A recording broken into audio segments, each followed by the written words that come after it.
নমস্কার বন্ধুরা, আজকে ত্রিপুরার অন্যতম পর্যটন কেন্দ্র নীরমহল নিয়ে আলোচনা করব। অনেক অজানা তথ্য তোমাদেরকে আজকে জানাবো। নমস্কার বন্ধুরা, কেমন আছো সবাই? আশা করি ভালো আছো। আজকে একটি নতুন ট্রাভেল ব্লগ নিয়ে তোমাদের সামনে হাজির হলাম। নীরমহল ত্রিপুরার পর্যটন জগতের মানচিত্রে একটি উল্লেখযোগ্য নাম হলো নীরমহল।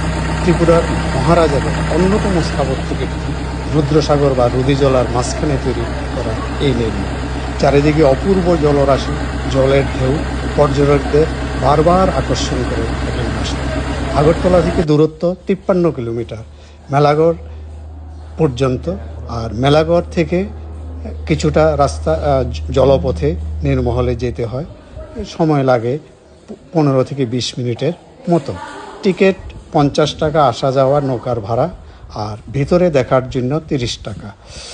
মহারাজা বীরবিক্রম কিশোর মাণিক্য 1930 খ্রিস্টাব্দে ইংল্যান্ডের মার্টিন অ্যান্ড বার্ন কোম্পানিকে এই নীরমহল তৈরির বরাত দেন। 1938 খ্রিস্টাব্দে এই কোম্পানি এত সুন্দর মহলটি তৈরি সম্পূর্ণ করেন। হিন্দু এবং মোগল স্থাপত্য রীতির অনুকরণে তৈরি নীরমহল মহারাজাদের অবসরকালীন সময় কাটানোর একটা মাধ্যম ছিল। ভারতের মধ্যে সবচেয়ে বড় জলাশয়ের উপর এত বড় সুদৃশ্য প্রাসাদ আর নেই। রাজস্থানের জলমহলের অনুকরণে এটা নির্মিত হলেও এটাই ভারতবর্ষের মধ্যে সবচাইতে বড়। পর্যটকরা এখানে 45 থেকে 1 ঘন্টা সময় পান দেখার জন্য। তবে পর্যটক যদি সংখ্যায় বেশি হয় তাহলে এখানে সময়টা আরও কমিয়ে দেওয়া হয়।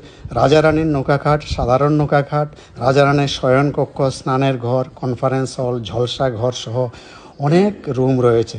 24টি রুম রয়েছে। নিখুঁত পরিকল্পনায় মার্টিন অ্যান্ড বার্ন কোম্পানি এটি তৈরি করেন।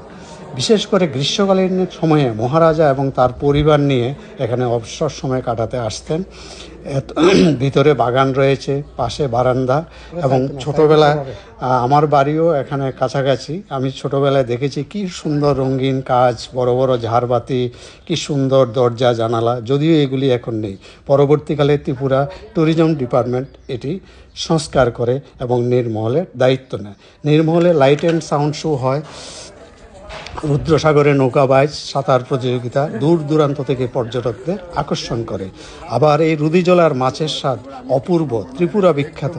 ভাবত, এত বছর আগে এই মহলে বিশুদ্ধ পানীয় জল, আলো সহ আমোদ প্রমোদের ব্যবস্থা ছিল। ত্রিপুরার মহারাজার শৌখিনতাকে